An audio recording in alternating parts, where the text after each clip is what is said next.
I feel like I'm in a simulation that I get to say this. Marianne Williamson, welcome to I Just Have to Say with Laura Max. Oh, thank you. Thank you so much for having me. I'm glad to be here. I might have reached out to Marianne only a few days ago to ask her to be a guest on this show, but anyone who has known me for a long time knows that I've been prepping for this interview for at least a decade and a half. In 2012, my byline for an online magazine I was writing for read, Laura Max is a lover of big shoes, dark chocolate, and Marianne Williamson. Oh, wow. Thank you.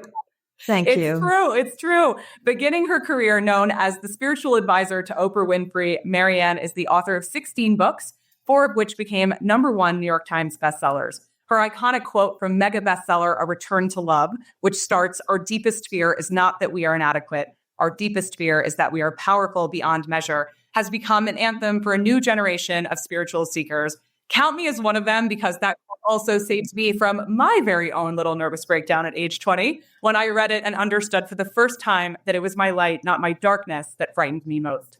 Most recently, Marianne has brought her visionary ideals to the political stage, running not 1, but 2 presidential campaigns in the past 4 years. Before we dive into your most recent book, Marianne, I would be remiss if I didn't do what most major news networks in the U.S. have summoned you for in the past week and ask you about your thoughts on the election results. You said recently that you wished you could put your arms around the millions of people who are distraught or deeply sad right now and tell them that it's going to be okay. I'm sitting there on November 5th, Marianne, when the election results are rolling in, and all I'm thinking about is the friends that I have that I know felt like it wasn't going to be okay. And I wanted to hug them too, but I had something they didn't. And that was a total lack of surprise. Why, as you've said recently, and I agree with you, is the Democratic Party no longer seen by a majority of Americans as the party of the working people in the U.S.?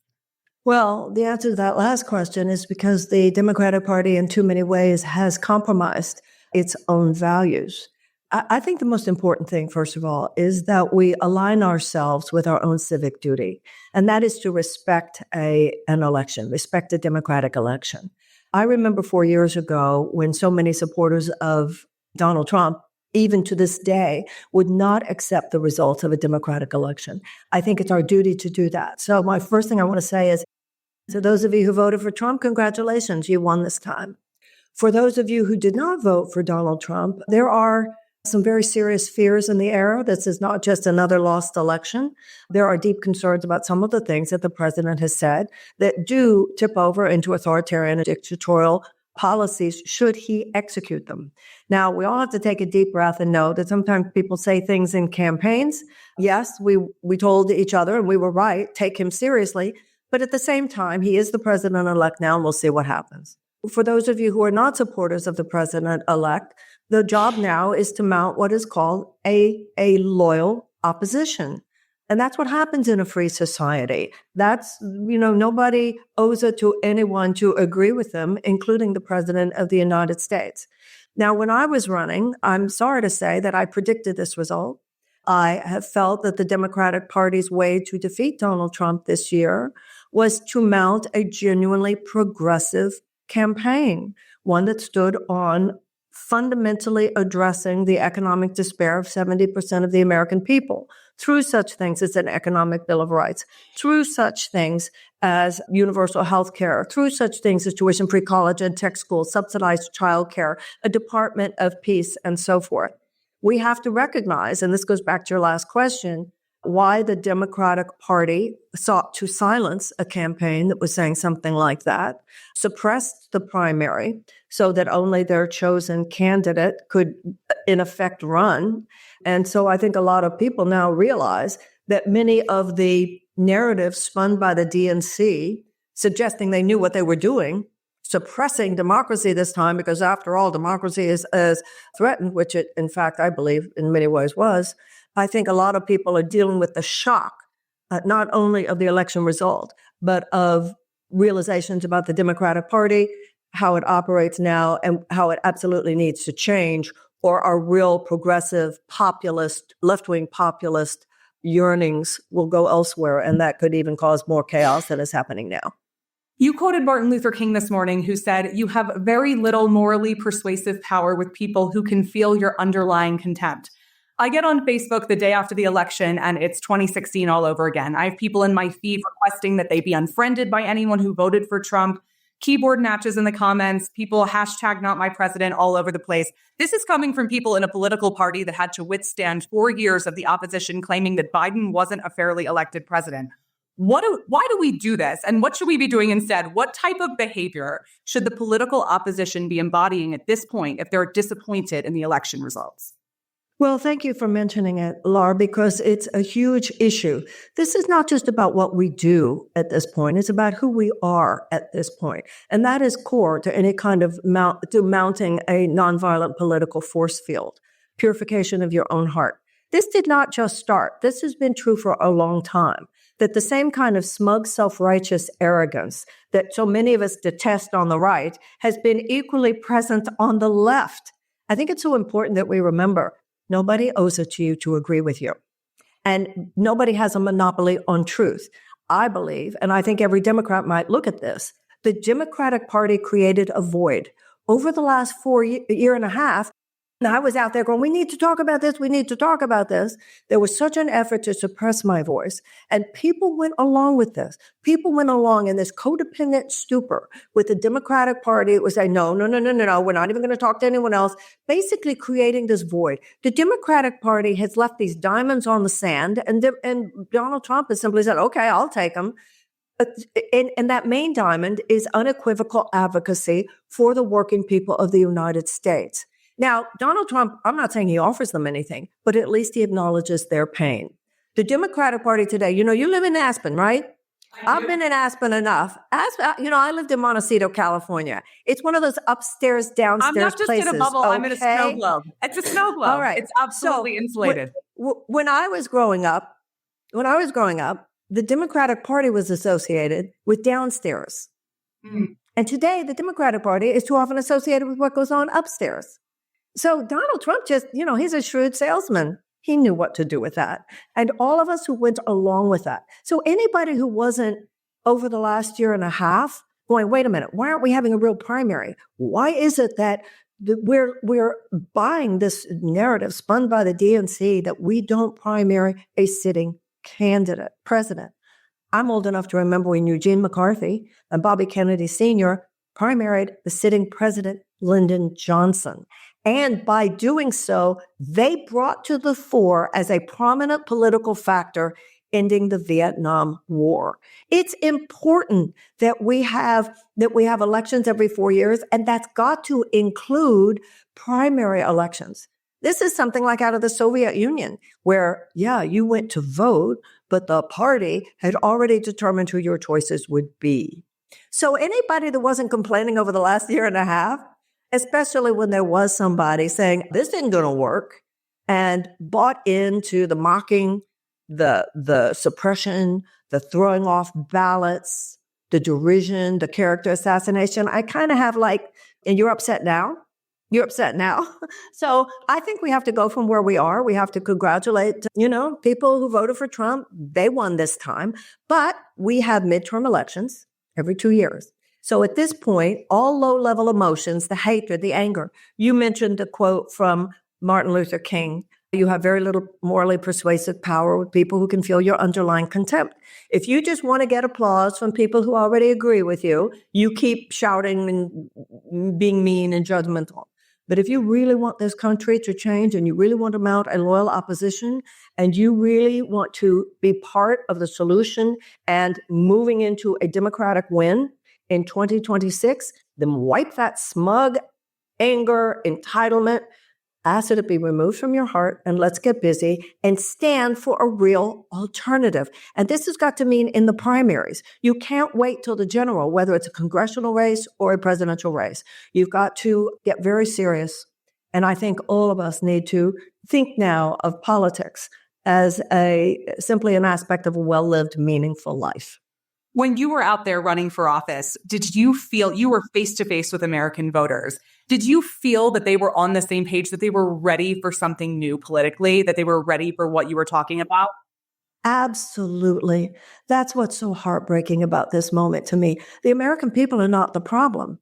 Laura, my campaign was so suppressed. MSNBC, CNN, not only promulgating the narrative that we can't listen to anyone but Joe, also promulgating lies and all of that. I mean, there's a real viciousness there, how they work to get somebody out of the conversation. But when I did talk to people, the answer to your question is absolutely yes. That's why I almost got 500,000 voters. That means the people who heard me voted for me.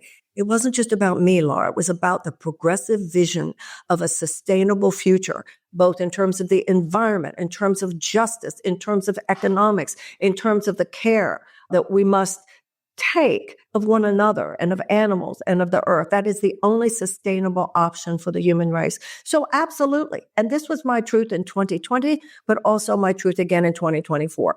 The people are ready. This is a country that elected Lincoln twice. Let's not forget that.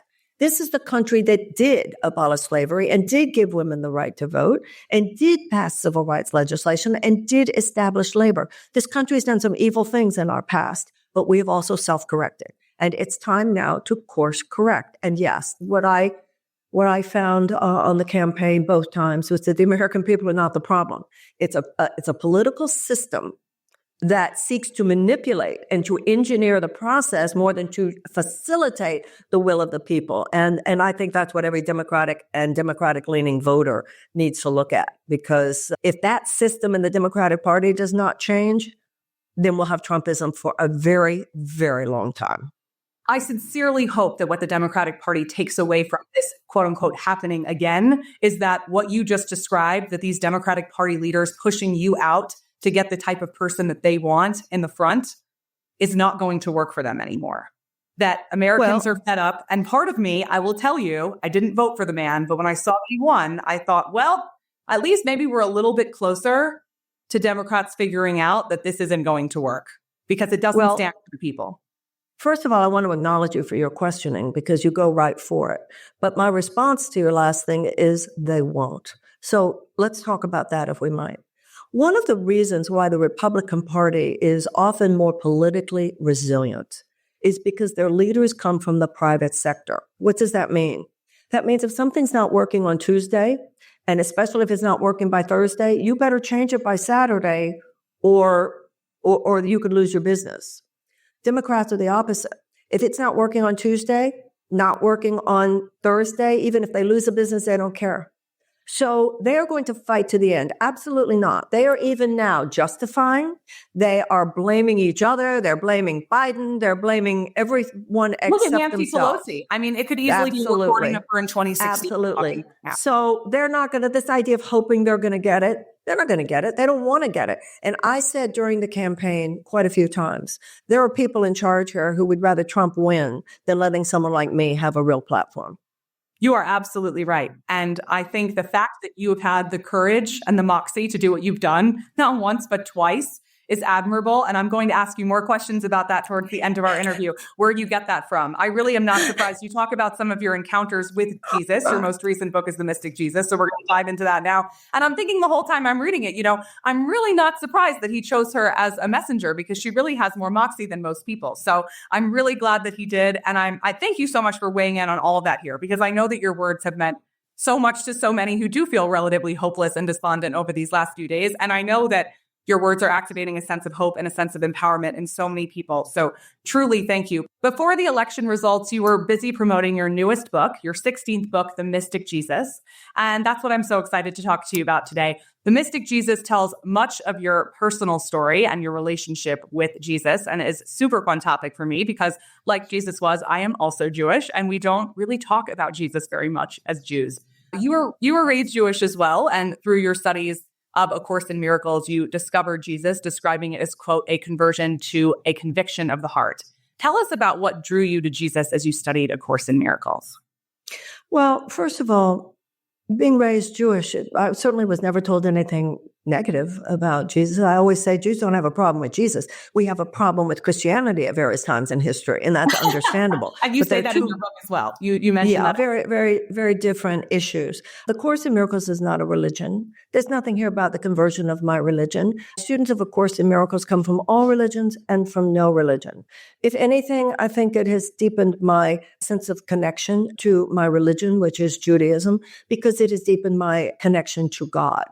Jesus, the mystic Jesus is the title of my book. And this is not, I'm not a Christian. I'm not a Christian scholar. That's not what this book is about. This book is about the experience of Jesus as a student of A Course in Miracles. And A Course in Miracles has been described as a self-study program of spiritual psychotherapy. It is about the relinquishment of a thought system based on fear and the acceptance instead of a thought system based on love. Now, it is based on universal spiritual themes. So the historic Jesus was born 2,000 years ago. There's nothing here to disparage that, undercut that, disrespect that. He is a religious figure within the context of the Christian religion. He is also, however, to the mystics among us, a spiritual force present in human consciousness, every bit as much now as he was 2,000 years ago. You know, within the great religious systems of the world, there are the mystical teachings in all of them. In Judaism, there's the Kabbalah. In Islam, there is Sufism. So the idea of the mystic or Gnostic tradition within Christendom has always been there. The idea that that it's not about the church or any organized external institution brokering your relationship with God, but rather the idea of what is a concept that is in Judaism as well as Christianity, which is the small, still voice for God that is within our hearts. And the mystic Jesus is one name for that voice. The Course in Miracles does not claim, first of all, no one, whether a religion or anything else, can monopolize the idea of a universal, non-exclusive spiritual force. But also, the Course in Miracles makes it clear, he is one name on the door. There are many names on the door. There are many ways into the door. The covenant of Israel is one way that people enter the door. There are many ways that people find this intercessionary power that is from a thought system beyond our own that can move into our hearts and change things on a fundamental level. If you look at Yom Kippur services, you know, it's not like any religion has a monopoly on that thing that can happen. And the Course in Miracles says religion and psychotherapy at their peak are the same thing.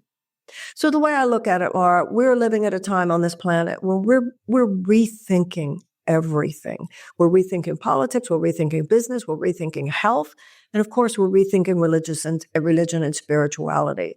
And there is an openness to universal forces of consciousness, Jesus being one of them, that help us evolve, that help us take that leap beyond a place in consciousness where the humanity is stuck right now, which represents an absolutely unsustainable suicidal trajectory for the human race.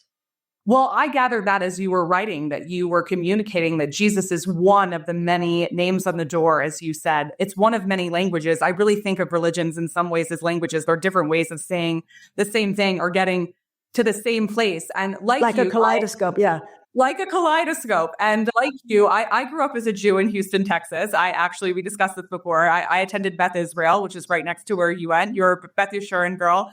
And at one point, I attended a Christian school in Houston, which I probably honestly stood out more, Marianne, for being a brunette in a sea of blondes than I did for being Jewish. But that's another story. But one of the things I still remember is the people around me really wanting to save me.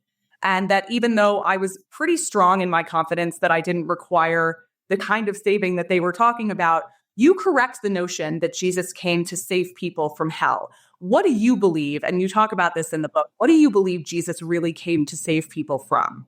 First of all, I want to say something. There's tremendous anti-Semitism on the planet today. And there are very subtle, covert as well as overt ways that people are seeking to undercut the race of people that we represent, not just the religion. Yes. And one of them is how subtly we have been persuaded, so many of us, to say things like, I was raised Jewish. If you're Jewish, you're Jewish. Oh, did I say I was Jewish? Raised? I'm totally Jewish. You didn't say it quite that way, but you said, like Marianne, I was raised Jewish. And so I just want to put that out there because it's a way of suggesting, well, you were raised that way, but you don't have to be that way now. So I think that's so important. I think I'm like that's the proudest Jew in the entire world. I love being Jewish, but I think maybe when I'm referencing you, I might be saying you were raised Jewish. Like I don't want to offend you I by am assigning Jewish. that. Yeah, totally. Yeah, You're totally no. right. Yeah. No, I'm Jewish. And when I first saw the Course in Miracles, because I saw those Christian terms, I was like, well, this is a Christian book, so this is not for me. Now, the thing is, I had read quite a bit of Christian theology in college, studying comparative religion. So I read St. Augustine, I read St. Thomas of Aquinas, I read a lot and really loved it. But that was different than my personal life where I saw this book on a table. I picked it up a year later, and it's important to point out that I saw very quickly reading it, as anyone does, this is not the Christian religion. These are Christian terms used in psychotherapeutically oriented ways. So, for instance, I'll give you an example. You were just referencing the word salvation. They wanted to quote unquote save you. Yes. The only thing to be saved from is the fear-based thought system that dominates this world. The thing to be saved from is our own sick thinking. The thing to be saved from is our addiction to violence. The thing to be saved from is our almost instinctive temptation to judge, to attack, to defend, as opposed to love, bless, receive, and accept. So the Christ, for instance, there's a term in Judaism called a Shekinah. The Christ mind, most of us are aware of the work of Carl Jung. So Carl Jung said, if you go deep enough into your mind and deep enough into mine, that there's a level of mental images that we all share. The idea of the Christ mind from a mystical perspective means if you go deep enough into your mind and deep enough into mine, we actually share one mind. And that's the metaphysical meaning of the line, there's only one begotten Son. So the traditional Christian says there's only one begotten Son means Jesus was it and no one else. From a metaphysical, mystical perspective, there's only one begotten Son means God created all of us as one. At the deepest level, there's no separation between you and me. We're the spot on the hub of at the hub of the wheel, not our placement on the rim of the wheel. So in issue after issue, including Jesus, the way the Course in Miracles explains these terms is decidedly different than what we are used to when we hear them used in a traditional Christian context. In your book, you paint a very accurate picture of an argument between two people in the modern world, which really made me laugh because it's so true. And you said that people today, they would have an endless array of terms for what's going on in such disagreements: trauma, victimization, PTSD, narcissism. You say that all of this might be true, but none of these terms or their analyses are going to deliver us from the hell of our own suffering until we make our way to forgiveness, to seeing another person's innocence. How is Jesus and spirituality generally the ingredient that goes beyond psychotherapy to actually help us get to the other side of our problems? Well, what you just said is very important. The modern psychotherapeutic paradigm has been in certain ways very damaging because it posits the idea that if I analyze the darkness enough, I'll get to the light. Mm. So and that applies not only to how we see other people, but how we see ourselves. If I say, oh, well, he's a narcissist, then that gives me an excuse to judge him. Right. As though he's not over there talking to his therapist about my issues. Right. And calling me a narcissist at the same time. Right, that's right. Yeah. In terms of our own selves, there's something here about this delusion that if I understand where I got my issues, that somehow will take me beyond them. And a lot of us know you can be very sophisticated at understanding what daddy did, what mommy did, what happened when I was in elementary school, whatever. But it's more helpful to know, no matter where you got your issues, they are yours now. So the traditional psychotherapeutic paradigm, which might suggest that if I discuss it enough or if I understand it enough intellectually, that'll get me beyond it, is different. For the spiritual or religious idea, particularly with Jesus, is, dear God, please take this from me. And you see this in AA, this admission of one's character defects. You say, dear God, I am needy, but I'm willing not to be. I get jealous, but I'm willing not to. I sabotage my relationships, but I see my behavioral characteristics that make me do that. I need help. That's where the salvation lies. But to know of myself, the wound is too big, the trigger is too big. The Course in Miracles says that Jesus is someone who lived on the earth, but while here, so actualized his divine consciousness that exists within all of us. He says, I don't have anything you don't have. The only difference between us is I don't have anything else. I'm in a state that is potential in you. His having realized that full actualization so that he is beyond judgment, he's beyond blame, he's beyond all those personality characteristics that block our way. He now has been authorized by God. The role, should we choose it? Only if we ask. If we don't ask, it would be a violation of our free will. You can say, Jesus, please help me. I get angry. I blow it with him every time. I say something that pisses him off. I know I do it. It's like some subconscious thing in me. I'm going to ruin this relationship if I don't stop. Dear God, please help me. Now, do you need Jesus to do that? No. From a Course in Miracles perspective, nobody's saying you need Jesus. You can just ask God. What he says in the Course in Miracles, though, or any sense of your higher power, God doesn't have an ego to get upset if the language is in a certain way. He says in the Course in Miracles, you do not have to ask me personally to enter into your thought system. But if you do, there's that much I can do for you. So and if he's your teacher, you know it. If he's not, he's either becomes part of the constellation of that which brings you into closer relationship with your true self, with others and the world, or he doesn't. There's nothing in my book and nothing in the Course in Miracles that would say you should. It's simply saying that this is an available option that does not in any way undercut any other religious perspective that you might have. Well, I love that you brought up AA, because when I was 20 years old and I discovered who you were, I actually discovered who you were because your famous quote, "It's our light, not our darkness, that frightens us most," was written on a bookmark inside of a copy of Courage to Change, which is a very famous piece of literature in Al-Anon, which is a much lesser known 12-step recovery for families and friends of alcoholics, which I found my way into when I was 20. I, like you, was going to a psychologist's office in Houston, and he used to write my truths down on little cards and hand them to me. And after about a year or so in therapy with him, he just started writing Al-Anon on the cards and handing them to me.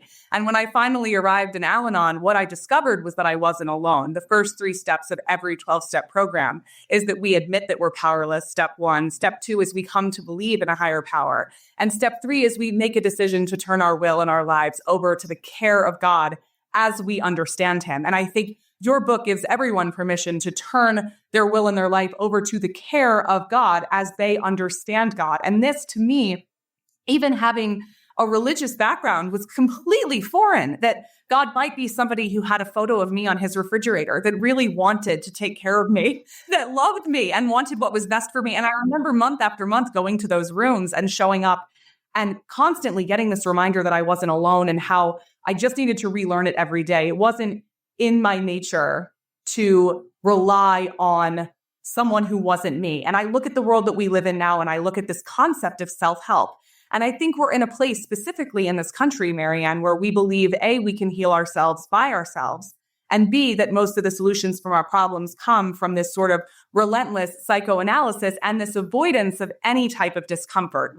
I think that trigger warnings are probably appropriate in some cases, but definitely not as many as they're part of right now. I think we're very averse to being uncomfortable. And I love that you present this idea of, hey, you can actually forgive the people that you're angry with. You can find forgiveness, but you can't do it by yourself. Well, I think everything you just said is absolutely true. But I think sometimes it depends on the degree, whether or not you can do it yourself. You and I could have lunch together, and I might say I'm angry at somebody, and you hear the story. And in some cases, you might say, oh, Marianne, you're bigger than that. Give it up. Come on, forgive that, lighten up. And I would say, thank you, Laura, you're so right.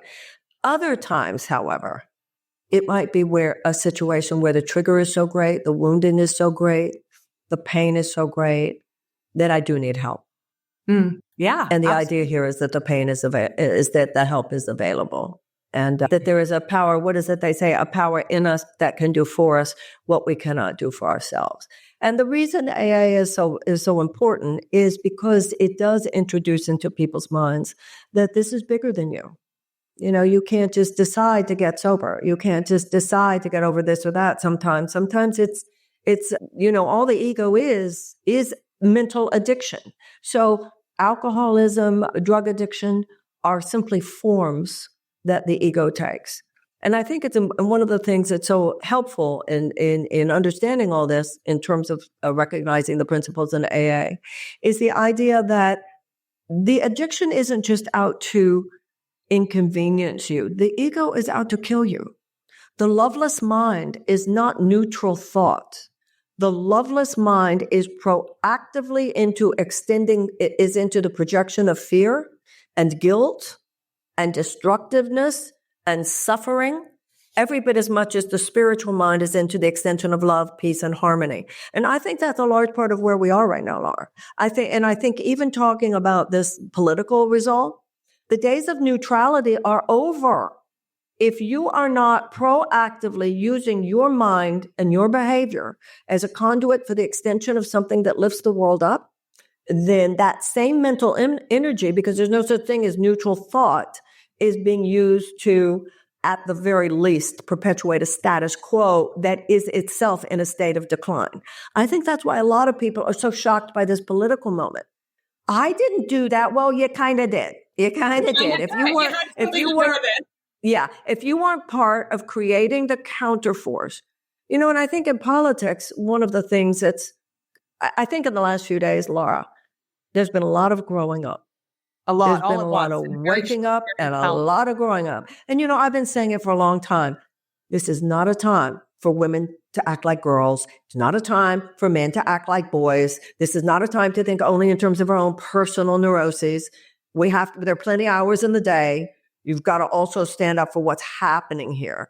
And when you stand up for what's happening here, you do realize that at this point in our history, there's something here about making ourselves available on a whole new level to transformation, not only of our lives, but the transformation of our country and the transformation of our world in a way that doesn't have to represent a majority. If it even represents a critical mass, will take us in a new direction and a direction that we need to go if the species is to survive. It's kind of like an AA when you stage an intervention. Most of us have either received a call, made a call, where somebody says to somebody, did you see her the other night? Did you see her drive away with those kids in the back? Did you see him fall down the stairs? Shouldn't we do something? And that means, should we get an interventionist? Because if this continues, they could die. The way we're living on the planet, the Secretary General of the United Nations has said the trajectory of human development at this point is unsustainable for our survival. And we need to collectively stage an intervention. I think about interventions, and I'm so glad you brought that up, because interventions typically happen when somebody is at rock bottom, even if they don't know it yet. And I have to say, it reminds me a lot of how I felt just a few days ago on November 5th, when I saw those returns rolling in, and I'm thinking, yeah, you know what? I think maybe we didn't know it, but we needed this. I think we needed another, I don't know what it's going to take, but I wasn't going to feel comfortable if we were allowed to believe that we could continue to move forward in the way that we were without any type of repercussion. It's just not working. And let's be very clear. That's why you need your friends to come in and stage that intervention.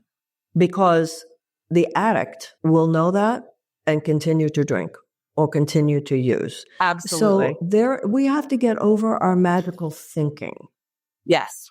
When it comes to drug addiction and alcoholism, enough of us have now experienced enough or seen enough that we know that physical survival in such a case is not guaranteed. What we need to understand about our democracy and the life of our species, its survival is not guaranteed either. So when you say we bottomed out, I don't know, maybe yes, maybe no, because the elite leadership of the Democratic Party will not see it that way. No, they will not. Absolutely. It is not up to them, and they are not going to choose to see it that way. Well, it is up to them. Well, wait a minute. It is up to them unless we are very clear and conscious and not willing to go along, because so many people just went along with whatever the DNC said. And people have part of that growing up process right now is maybe we better think for ourselves. Maybe we shouldn't farm out our power. Maybe we shouldn't farm out our political perspicacity. Marianne, you watched all that. You had a front row seat to all of that. And I will tell you, I did have I was in the belly of the beast, Laura. And you're still here. I mean, my husband ran for office a couple of times, and I felt like I didn't have the front row seat you had, but I had more of a citywide front seat. And I was pretty disheartened for a really long time. It was very difficult for me to see that and to see you showing up over and over again. It reminds me of one of my favorite Jewish ideas, and this is really more of a rabbinical and Talmudic interpretation. But it's that in Judaism, we don't speak so much about the afterlife because what we do here on earth, tikkun olam, repairing the world, is very, very important. And we're meant to give it weight. And we're not supposed to just be sitting here waiting to get to the other side. We're supposed to focus on our work here. And to me, you embody that. And I'll tell you, I've watched you many times, and I wonder where you get that spark that you have to press on. And how do you continue to care when it's quite easy, as we've all seen? And I mean, I've done this. How do you continue to care when it's so easy to check out? Where is the balance for you in doing everything you do every day to try to make the world a better place while also having faith in God? Do you ever feel weary, Marianne? Like, are you ever tired? Of course I do. Of course I feel weary as a human being, but I have two answers to your question. First of all, the Talmudic line that you are not expected to complete the task, but neither are you permitted to abandon it. That's number one. And number two, like you, I am a Jewish woman from Texas. Texas. A Jewish woman from Texas, it's in our genes. No, that will not do. And that will not stand. 100%. And you have two of those things going for you. You weren't about to just sit there. Right, exactly. Three, actually. Woman, Jew, Texas. Stand aside. You're not about to just sit back. Well, I absolutely love that about you. I think it's really fantastic. Albert, I'm going to go back to your book just a little bit here. Okay. Albert Einstein famously said that the more he studied the stars, the more he believed in a higher power. And personally, I agree fully with Albert, but I do feel like our society is really more in a Stephen Hawking place right now. I love Stephen. I'm super thankful for his contributions to life here on Earth, but he wasn't really very optimistic about our earthly future. He didn't really believe in a higher power. Science actually negated the idea of God more for him. And I love when you talk about how, you talk about in your book how human beings come into the world, and yes, mom and dad have sex, the baby is born, but where do they get their feelings and where do they get their spiritual inclinations? I think about this all the time. How do we get back to a place where we're willing to, yes, understand and study and honor science, but see it as proof of the miraculous as opposed to proof that we're totally on our own, which I think is totally crazy and contributing to a lot of what you've discussed today. Some people say that there's not proof that he said this, but many people say that one of the lines of Einstein is, the more I know about physics, the more I want to know about metaphysics. And we do know that he had a very spiritual side. He was a Pisces. He was a fascinating human being. I think that his whatever cynicism he had about the human race was because he understood what the atom bomb represented, what nuclear power represented, and he saw that we kicked off the nuclear age, and he knew what that could lead to. He famously said, I know not with what weapons World War III would be fought, but I can assure you World War IV would be fought with sticks and stones. In other words, he realized that if a nuclear war were to begin, it would basically demolish civilization as we know it. So I think that for me, that posits the need for a deep sobriety, a deep seriousness at this moment. I think that's what we are called to. When we were children, we were taught about evolution. And we were taught that if a species begins to demonstrate maladaptive behavior maladaptive for its own survival, that one of two things is going to happen. It's either going to go extinct or it's going to evolve in a different direction. That's what I mean by magical thinking. It's only magical thinking we couldn't go extinct here. So what makes a species evolve into a different direction? The introduction of a mutation. And that mutation, to me, is what Jesus, Buddha, Moses, all the great religious and spiritual systems represent. Really, that there be a mutation in the way we see life, and that we move from a fear-based to a love-based worldview. from a worldview in which we see ourselves as separate from one another to a worldview in which we recognize that at the deepest level we are one another, in which we recognize that what we do to others we literally are doing to ourselves. It might take a little time before we experience that, but that's what time is for. So I think that Einstein being exactly where he was very important, because recognizing what is happening on Earth right now is where we need to be. You can't skip that and say, oh, it'll be okay when we're all in, some afterlife. And by the way, it's interesting what you said, because Jews do believe that there is an afterlife. It's just that our focus needs to be here right now. And that's so important. And I think also, Lauren, I think based on other things that you said, that you will probably agree with me. A big problem we have is how infantilized we have allowed ourselves to be, not only as citizens, but also in the higher consciousness community. This is a very serious time. It's a very serious time in our country, and it's a very serious time in our world.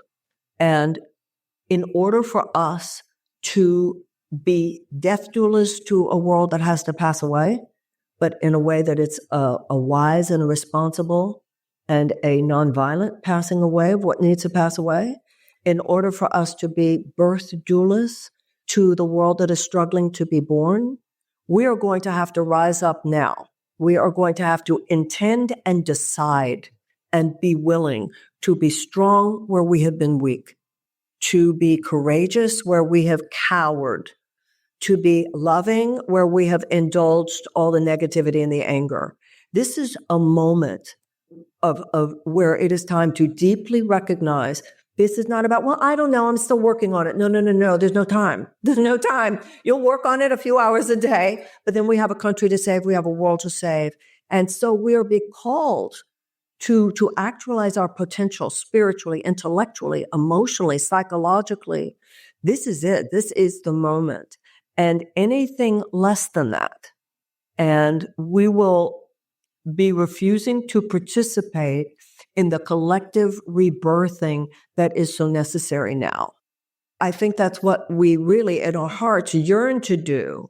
But I think by overemphasizing our woundedness over the last few decades, we have so embellished every little wound that we have not given enough attention to owning our light. Yeah, you've got to own your darkness, got to own your shadow, got to admit it. You also have to own that there's a light within you, in the presence of which anything is possible. You can call that God, you can call it whatever, but it's time to step into that and to support each other in that. I think, Laura, so many of us have gotten used to just having lunch with somebody and somebody says, are you okay? As opposed to, what great thing are you doing and how can I help you? We don't talk about the things that are going really well in our friendly conversations. Yeah, we need support groups. We need support groups of, hi, I'm great, feeling good, money, sex, everything's happening. Yeah, right. Taking time to acknowledge that. I mean, even and on a personal level and in terms of our country, I try to tell, my kids are 8, 5, and 2. So the 8 and the 5-year-old, by nature of being in this country, know so much more about American politics than I knew when I was their age. And so they ask me a lot of questions. I answer as age appropriately as I possibly can, but I try to tell my oldest, who definitely gets more anxious than my other kids, she gets that from me, that, every day there are so many things that are going so well that we don't talk about. There are people who are mothering, meeting for the first time, they're falling in love, they're having babies, they're having the best days of their lives. This isn't on the news. And there's so much more of that, in my opinion, that we're not talking about. And most of us, we get into this routine every day of really talking about what's wrong because we have to address it. We have to fix it. But we really ought to only be spending so much time on that. I completely agree with what you're saying, because otherwise, all of these amazing things that are happening, the more we focus on, I really believe the more we focus on those things, the more they grow. And the more we talk about them, the more of them we notice, the more of them we draw to us. And I think that is a really beautiful thing that I think more people, this is another thing, I think more people than we realize know that. I think we just don't talk about it that much. But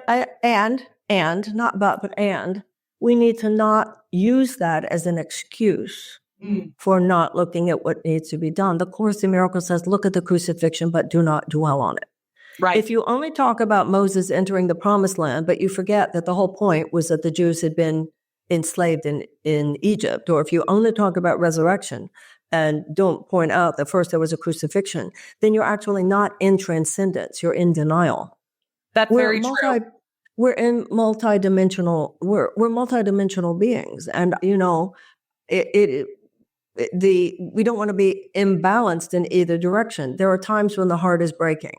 I wrote a book called Tears to Triumph, talking about Buddha and Jesus and Moses in terms of how to handle heartbreak, how to handle that dark night of the soul. And the time to do that, I opened that book with a quote from Rilke: "Let me not squander the hour of my pain." Humans, if we don't tend to our own suffering, we tend to have a diminished attention on the suffering of other people. So I think the point is that, as the Course would say, God's will has never not been done. The direction things are taking is always in the direction of love, but we ourselves have to be the benders of that arc. We ourselves have to be the ones who are willing to repair the world. And you talk about life being a GPS. And I always talk about, I don't know if I learned that from you. I don't know who told me that first, but that we're constantly recalculating. The destination's the same, but how we get there is going to change based off of the choices that we make, because they do matter. And these moments in our lives that cause us pain, I believe that they're here to teach us something. I believe that from every negative experience, something good can be extracted. We can learn. But what's very important there is the role of free will. The universe works like a GPS in that anytime you or someone else took a non-loving turn, you're actually driving. Well, the GPS will recalibrate, but you don't have to follow the GPS if you don't want to. I mean, that's really important. So the fact that the universe gives you the opportunity to course correct, you still have to take the opportunity. That's the point of free will. You do. You absolutely So we can't. This is what I mean about getting out of any magical thinking that would allow us to say, oh, it'll be okay. Yeah. Because it won't necessarily be okay. With Germany, it actually wasn't okay. It wasn't okay. Not for a long, long time. A terrible war had to be fought first. The decline of the Roman Empire. I mean, there are enough situations in life where actually it wasn't okay. Huge human suffering occurred before it was okay. And that's what I mean about the need to be very sober about all this at this moment. The world is not going to automatically correct itself. The opportunity to correct is there, but whether or not we take the opportunity is completely up to us.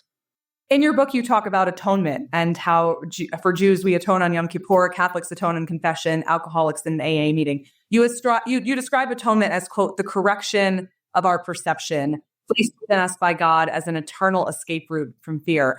You say that what the world needs now is atonement. What does that look like? What do you mean by that? It's not going to be enough to simply argue over what behavioral changes need to be made. Ultimately, the profound fundamental turnaround, U-turn that the human race needs to make is going to come from our recognition of what we have done to the earth, what we've done to each other. The Course in Miracles says we have to take 100% responsibility for our life experience, and that if we don't, we will pay a very high price, and that very high price is that we won't be able to change it. When we recognize what we have done to the earth, what we have done to the oceans, what we have done to the sky, what we've done to the children, what we've done to the animals, what we've done to one another, something will move within us at such a level, and that will then create the fertile ground for enough people to rise up with not only their own psychological and emotional heft, but with enough political possibility also provided to that heft to actually make the external as well as the internal changes that we need to make on the earth. That's why Martin Luther King said, in order to create the beloved community, we need external changes in our circumstances and also internal shifts in our souls. That's why, whether you're running for president or talking about a book about Jesus, some people will go, wait, what? Wait, what? Well, it's both and. I grew up in a generation. We woke up in the morning when I was in college. You wake up in the morning, you read Ram Dass, you read Alan Watts, and that afternoon you go to an anti-Vietnam War protest. Nobody thought that was weird. Nobody was saying, stay in your lane. The human experience doesn't have a lane. No, You're it doesn't. out there. No, you're raising your children and your relationship with your husband and your relationship with your community and your professional endeavors. Nobody's asking you to pick a lane. You're I'm so glad being. you said that. I think people are very afraid to speak up for things that maybe they aren't directly involved with for fear of offending somebody. Well, that's really, that really is an example of what has gone wrong in our society, that we have thought, oh, the DNC knows, the political party knows. This whole idea of a political class. Our Constitution is radically opposed to that. A political class. Yes, the political class is just another form of aristocracy. Yeah, it really is. That's all it is. So, George Washington, as well as John Adams, our second president, warned us about the power of political parties usurping the power of the people. That's what happened in this last Democratic election. And that's what those of us who want to be part of mounting this loyal opposition will attend to over the next 2 years. Right now, it's happening. It is happening right now, and you're part of it. And Marianne, Lord knows I could talk to you all day. But since we do have to wrap up, I want to tell you, if you're listening, that if you're local here in Aspen, or if you plan to visit in December, you can see Marianne Williamson live at the Aspen Chapel on December 5th from 6 to 7:30 p.m. I will be there with bells on. Coming off the heels of the recent election, Marianne will be speaking on the subject of navigating our way to the future. She will also be signing copies of her new book, The Mystic Jesus, The Mind of Love. To purchase tickets, you can go to aspenchapel.org. Marianne, I will never be able to fully articulate the honor, but thank you for coming on the show today and for everything you do. Well, I'm impressed by you. I think you're really great. Thank you so much.